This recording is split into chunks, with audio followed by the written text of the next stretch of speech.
Bismillahirrahmanirrahim. Dear students, څنګه نن د MDCAT lecture number 2 دی او دا به د dimensions او د prefixes باره کې وي. نو موږ لومبی چې کوم دی راځو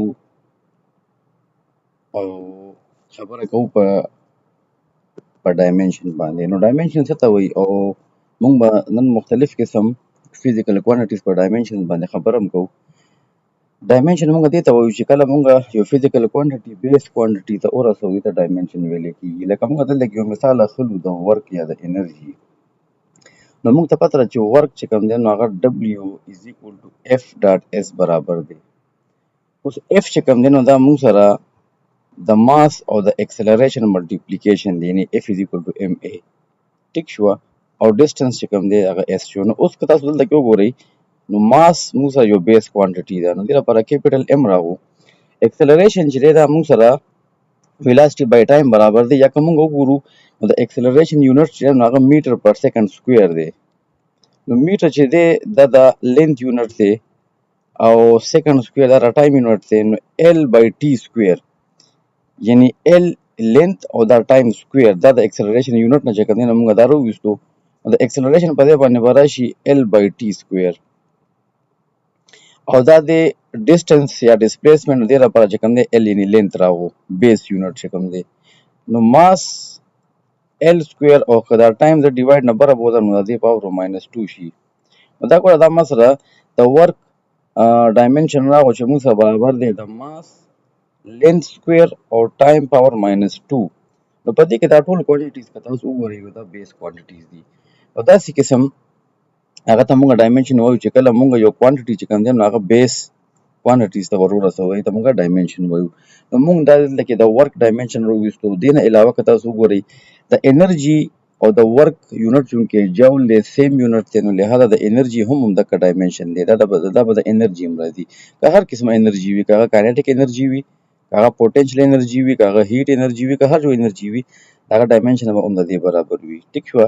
دې نه علاوه چې کوم په MDCAT کې زیات راځي ډایمنشنز هغه پکې یو دی پلانکس کانسټنټ.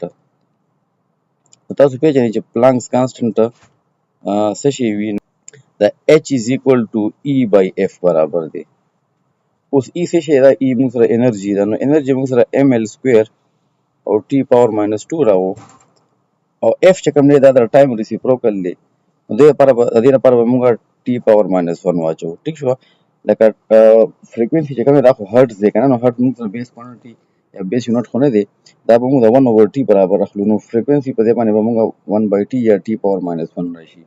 نو که دې تاسو موږ وګورو که نه نو ماس لینث سکویر او دا چې د ډیوایډ نه بره بوځم نو دا به دلته کې پلس شي. نو دې نه به T پاور -1 جوړ شي، یعنی T پاور -2 او دا به سره پلس شي نو هغه به -1 شي.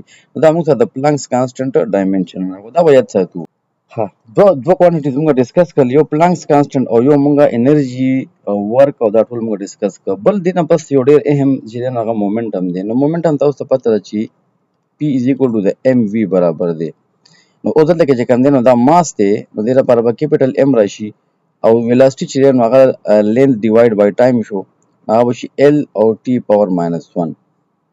دا به موږ سره د مومنټم ډایمنشن شي. دا به موږ یاد ساتو ځکه چې دا به دغه مخکې پکړېږي. دغه شان دی بیا دی یو بل دی مومنټ اف انرشیا، ډېر زیات اهم دی. هغه سره موږ سره فارموله ده مومنټ اف انرشیا. فارموله موږ سره ده مومنټ اف انرشیا. دا یو فزیکل کوانټیټي ده چې د دې ډایمنشن ډېر زیات راځي. هغه دی I = mr سکویر. mr سکویر. اوس M چې دی ماس دا موږ سره بیس کوانټیټي ده، نو لهذا کیپیټل M. ریډیس چې کوم دی دا یونټ د میټر دی، نو دا موږ د لینث برابر اخیستی شو، دا به شي L سکویر. نو موږ سره به د مومنټ اف انرشیا ډایمنشن راشي ml سکویر. انګولر مومنټم دا اهم ډایمنشنز دي چې کوم اکثر په MDCAT کې راځي. نو دا موږ ډسکس کړل. انګولر مومنټم موږ سره فارموله ده چې L = r کراس p. دا کراس پروډکټ دی باندې ان شاء الله اول چپټر کې خبره کوو. نو لینث چې کوم دی دا موږ د څه برابر اخیستی شو؟ دا موږ برابر اخیستی شو د لینث. مومنټم اوس موږ ډسکس کړو دا د لږ ټایم مخکې چې ml T پاور -1. نو که هغه سره زه ولیکم نو ما سره به راشي M او L چې ملټیپلای شي نو L سکویر بشي او T ماینس 1 نو ما سره انګولر مومنټم برابر راځي د ML سکویر او T پاور ماینس 1 دغه شان دی بیا دې نه پس بیا دی پاور نو پاور خو ډېر آسان په دې شو چې موږ چونکې انرژي ډسکس کړه نو پاور د انرژي ډیوایډ بای ټایم برابر وي نو پاور از ایکوال ټو انرژي ډیوایډ بای ټایم یا ورک ډیوایډ بای ټایم ټیک شو د انرژي ډایمنشن موږ سره اوس لږ ټایم مخکې موږ ډسکس کړو هغه دی M L سکویر T پاور ماینس 2 دا دی ګورئ انرژي او که دا زه په ټایم باندې ډیوایډ کړم دا به راشي نو ما سره به راشي M L سکویر T پاور ماینس 2 دی نو که دا T پاور 1 زه د ډیوایډ نه بره بوتم دا به ماینس 1 شي نو ماینس 2 ماینس 1 نه به ماینس 3 جوړ شي نو دا ډایمنشن چې دا د پاور ډایمنشن دی نو دا یو څو اهم ډایمنشنز چې دا ډسکس کوله ډېر زیاته ضروري وو د دې په بیس باندې به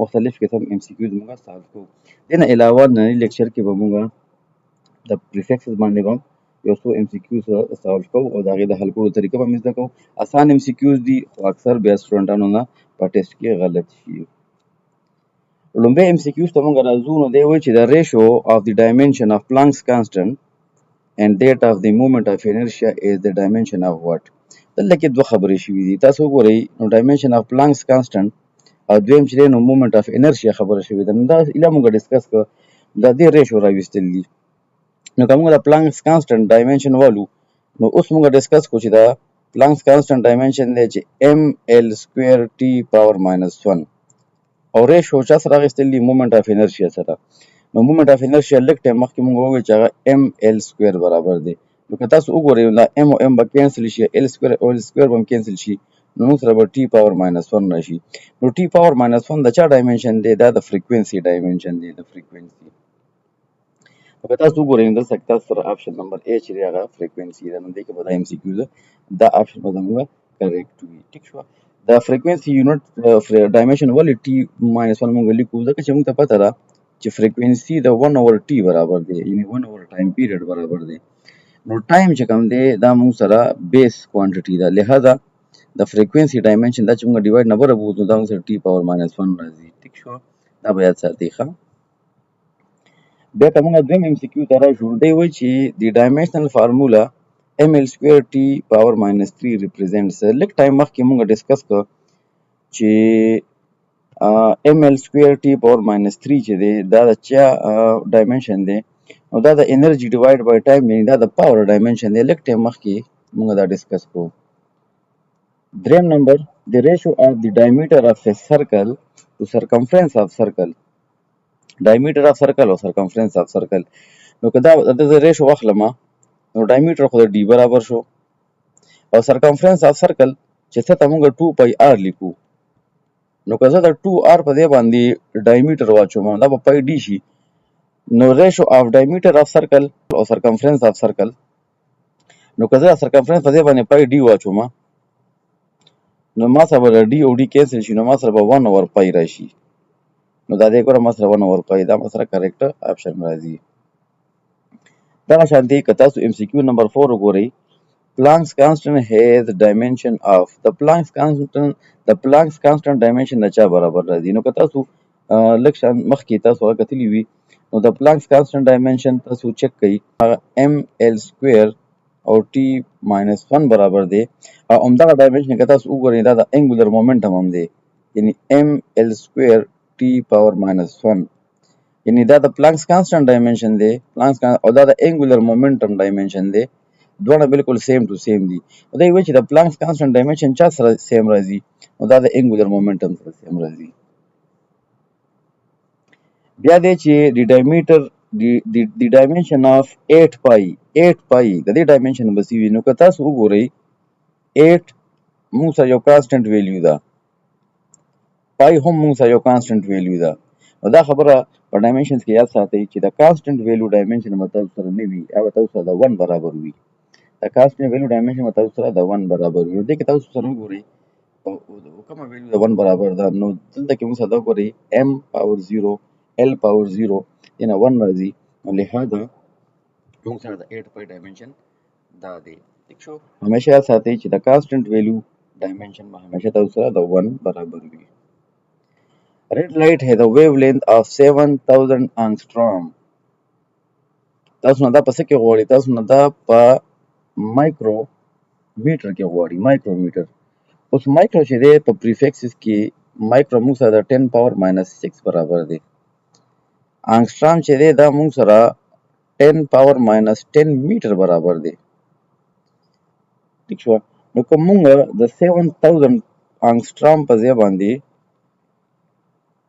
زه ولیکم چې 7000 into 10 power minus 10 meter زه ولیکم. اوس زما په کار دی مایکرو، نو مایکرو 10 power minus 6 دی، لہذا د دنه د 10 power minus 6 جوړوم. ٹھیک شو؟ د دې لپاره په کار دا چې د پاور دی زیات شي، یعنی -9 دی شي، -8 دی شي، -7 دی شي، بیا دی -6 شي، یعنی د پاور دی څلور هندسې دی بره شي. دا ګورئ څلور هندسې دی بره شي. د دې لپاره به دا پوینټ د دې ځای نه اوچت کړم، او که تاسو وګورئ که نه دا پوینټ په دې ځای کې موجود دی، دا به دلته نه اوچت کړم او دلته بیا راورسوم، یعنی 1 2 3 او 4. دا به زه ولیکم، یعنی دا به زه ولیکم 0.7000. دا زیروګان اوس نه مچوي، څه مسئله نشته، انټو 10 پاور ماینس 6 بشي. ٹھیک شو جی میټر. نو اوس په زه څه چل وکړم چې 0.7 ما ولیکلو او د 10 پاور ماینس 6 په دې باندې به زه واچوم مایکرو، نو ما سره به 0.7 مایکرومیټر راشي، او هغه ما سره آپشن نمبر دی. دغه شانتې اوس تاسو MCQ نمبر 7 ته راشئ چې which of the following is not correct significantly. په دې کې کم یو یونټ چې کوم دی نو ساینټیفیکلی ناٹ، یعنی کم یو پکې غلط دی. او دا دی 10 مایکرومیټر، دې کې څه مسله نشته، دا پریفکس دی او دا یونټ دی. ټیک شو؟ 100 نینو میټر، په دې کې څه مسله نشته، دا پریفکس دی، دا یونټ دی. په دې کې که تاسو وګورئ نو دا پریفکس دی موږ سره، او په دې کې چې وګورئ دا پریفکس دی، یعنی دا مایکرو دی او دا ما سره ملي دی، سمال ام د ملي دپاره وي، او دا ما سره میټر شو، یعنی سیسټم انټرنیشنل کې دا یونټ شو. اوس دو پریفکسز یو بل پسې راغل. د پریفکسز په رولز کې یاد ساتئ چې کله په یو کوانټیټي کې ډبل پریفکس یو بل پسې کلم نشي راتلی. ټیک شو؟ دا به غلط وي، نو لہذا ناٹ کریکټ چې کوم دی نو هغه ما سره دا یو شو، یعنی 10 مایکرو ملي میټر دا ما سره انکریکټ راځي. بیا راشي دا سو two quantities x and y have different dimensions. which of the operation is physically meaningful. لیکي کم یو اپریشن مطلب دی کېدی شي، meaningful مطلب دا دی چې کم یو اپریشن پکې کېدی شي. یاد ساتئ څنګه چې په الجبرا کې a او b نشي پلس کېدی، ځکه چې دا ډیفرنٹ دی، یعنی a پلس a خو کېدی شي چې کله سیم ویریبل وي، نو 2a راغو. او a پلس b چې کوم دی نو دې نه سم نه راځي، دا به a پلس b وي، دا 8 کېدی نشي. دغه شان دی په سبټرکشن کې هم دغه رول دی چې a ماینس b دا نشي کېدی، او که a ماینس a مونږ کوو نو دا کېږي. دغه شانتې دو فزیکل کوانټیټیز که د هغوی ډایمنشن سیم وي نو هغه به مونږ ایډ کولی شو، ماینس کولی به شو. ټیک شوه؟ بیا که تاسو وګورئ په ملټیپلیکیشن او په ډیوایډ کې دا خبره نشته، که زه a او b خپلو کې ملټیپلای کوم یا a او b ډیوایډ کوم نو ډیوایډ کولی شم، یعنې دې لپاره ویریبل یو شانتې کېدل ضروري نه ده. دغه شانتې په ډایمنشنز کې که دوه ډفرنٹ ډایمنشنز دي نو هغه ته ایډ کولی هم نشي او هغه ته سبټرکټ کولی هم نشي، لکه د الجبرا غوندې، خو ته هغه ډیوایډ او ملټیپلای کولی شي. نو دلته کې ما سره دا چې کوم دی دا ما سره مینینګفل دی، یعنې دا زه کیلکولیټ کولی شم، دا زه سالو کولی شم. ټیک شو؟ یاد ساتئ هغه کوانټیټیز چې کوم دا چار ډایمنشنز ډفرنٹ وي هغه ته خپلو کې نه ایډ کولی شي، نه سبټرکټ کولی شي، ملټیپلای او ډیوایډ کولی شي. بیا دی چې 3.142 ریډینز د څومره ډیګري برابر دی، دا مې یو ډېر اهم MCQ دی. نو که تاسو وګورئ نو موږ سره 2 پای ریډین چې کوم دی 2 پای ریډین دا موږ سره 360 برابر وي، یعنې دا فل سرکل شو، فل سرکل 2 پای ریډینز دی. ټیک شو؟ اوس که چېرې زه دا وګورم که نه دا 3.142 دی، یعنې دا د پای ویلیو ده ما سره، یعنې پای په دې باندې 3.142 راغو، ریډین هم راغو، دا 2 پکې اضافي دی، دا به ځکه زه ایکول نه دې سایډ ته راولم، دا به 360 ډیوایډ بای 2 شي، نو دا به ما سره د 180 برابر راشي. زما صحیح جواب چې دی نو هغه ما سره 180 ډیګري راځي. ټیک شوه. دا د ننني ام سی کیوز و د یونټ نمبر 1 د دویم لیکچر و. انشاءالله را روان ویډیوز کې به د یونټ نمبر 2 امپورټنټ ام سی کیوز ورسره کنسپچوال ټاپکس به هم ډسکس کوو چې تاسو ته ام سی کیوز تاسو کولو کې اسانتیا وي. که تاسو ته څه ایشو وي د دې لیکچر باره کې یا څه پوینټ باندې کلیر شوي نه وي تاسو په کمنټ کې کمنټ کولی شئ. که تاسو زموږ ویډیو خوښه شوي وي نو مهرباني به وي چې چینل سبسکرایب کړئ او لایک به پرې ورکړئ. تھینک یو ویری مچ.